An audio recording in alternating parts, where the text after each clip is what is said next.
Fyodor Dostoevsky. Author of novels, essays, short stories about psychology. A new philosophy, a new way of life, is not given for nothing. It has to be paid dearly for and only acquired with much patience and great effort. I do not wish you much happiness, it would bore you. I do not wish you trouble either, but, following the people's philosophy, I will simply repeat, live more and try somehow not to be too bored.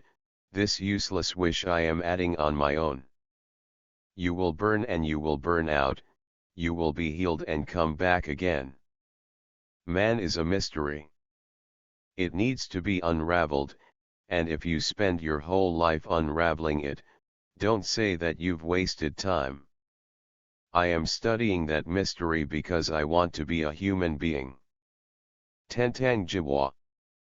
You cannot imagine what sorrow and anger seize one's whole soul when a great idea, which one has long and piously revered, is picked up by some bunglers and dragged into the street, to more fools like themselves, and one suddenly meets it in the flea market, unrecognizable, dirty, askew, absurdly presented, without proportion, without harmony, a toy for stupid children. If you wish to glimpse inside a human soul and get to know a man, just watch him laugh. If he laughs well, he's a good man. The soul is healed by being with children. When I look back on my past and think how much time I wasted on nothing, how much time has been lost in futilities, errors, laziness, incapacity to live, how little I appreciated it, how many times I sinned against my heart and soul, then my heart bleeds. Life is a gift, life is happiness, every minute can be an eternity of happiness. The more you succeed in loving, the more you'll be convinced at the existence of God and the immortality of your soul. If you wish to glimpse inside a human soul and get to know a man, don't bother analyzing his ways of being silent, of talking, of weeping, of seeing how much he is moved by noble ideas. You will get better results if you just watch him laugh. If he laughs well, he's a good man. Sarcasm, the last refuge of modest and chaste-souled people when the privacy of their soul is coarsely and intrusively invaded. Yet, I didn't understand that she was intentionally disguising her feelings with sarcasm. That was usually the last resort of people who are timid and chaste of heart, whose souls have been coarsely and impudently invaded, and who, until the last moment, refuse to yield out of pride and are afraid to express their own feelings to you.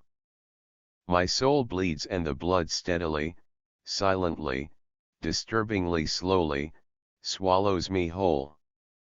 Remember, too, every day, and whenever you can, repeat to yourself, Lord, have mercy on all who appear before thee today. For every hour and every moment thousands of men leave life on this earth, and their souls appear before God. And how many of them depart in solitude, unknown, sad, dejected, that no one mourns for them or even knows whether they have lived or not.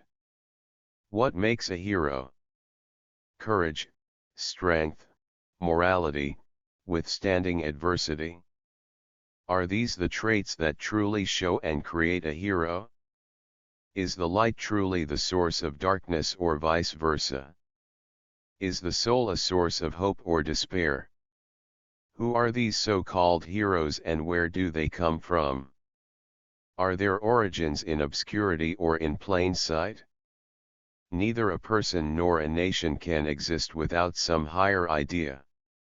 And there is only one higher idea on earth, and it is the idea of the immortality of the human soul, for all other higher ideas of life by which humans might live derive from that idea alone. Humiliate the reason and distort the soul. My life is ending, I know that well, but every day that is left me I feel how my earthly life is in touch with a new infinite, unknown, but approaching life, the nearness of which sets my soul quivering with rapture, my mind glowing and my heart weeping with joy. I've made a terrible confession to you, he concluded gloomily. Do appreciate it, gentlemen. And it's not enough to appreciate it, you must not just appreciate it, it should also be precious to you, and if not, if this, too, goes past your souls, then it means you really do not respect me, gentlemen. I tell you that, and I will die of shame at having confessed to such men as you. Filled with rapture, his soul yearned for freedom, space, vastness. Over him the heavenly dome, full of quiet, shining stars, hung boundlessly. From the zenith to the horizon the still dim Milky Way stretched its double strand. Night, fresh and quiet, almost unstirring, enveloped the earth. The white towers and golden domes of the church gleamed in the sapphire sky. The luxuriant autumn asleep till morning. The silence of the earth seemed to merge with the silence of the heavens, and the mystery of the earth touched the mystery of the stars. By the experience of active love. Strive to love your neighbor actively and indefatigably. In as far as you advance in love you will grow surer of the reality of God and of the immortality of your soul. If you attain to perfect self-forgetfulness in the love of your neighbor, then you will believe without doubt, and no doubt can possibly enter your soul. This has been tried.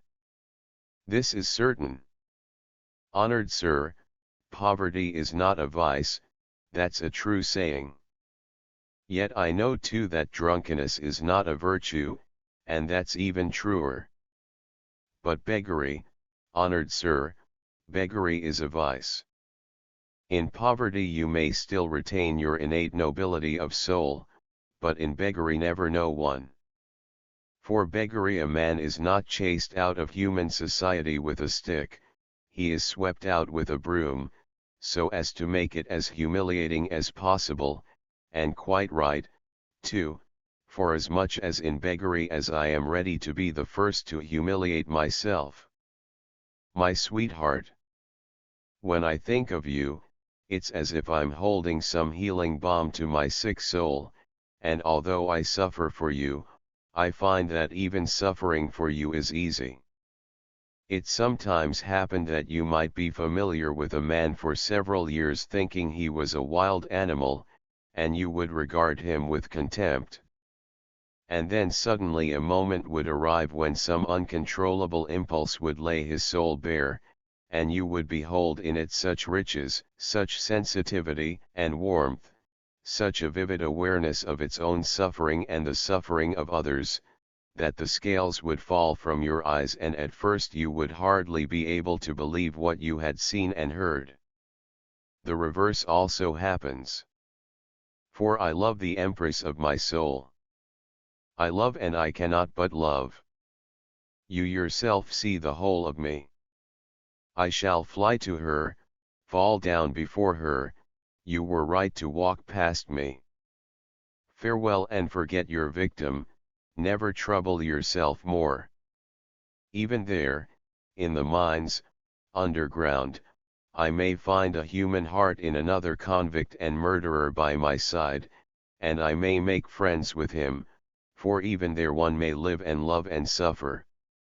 One may thaw and revive a frozen heart in that convict, one may wait upon him for years, and at last bring up from the dark depths a lofty soul, a feeling, suffering creature, one may bring forth an angel, create a hero.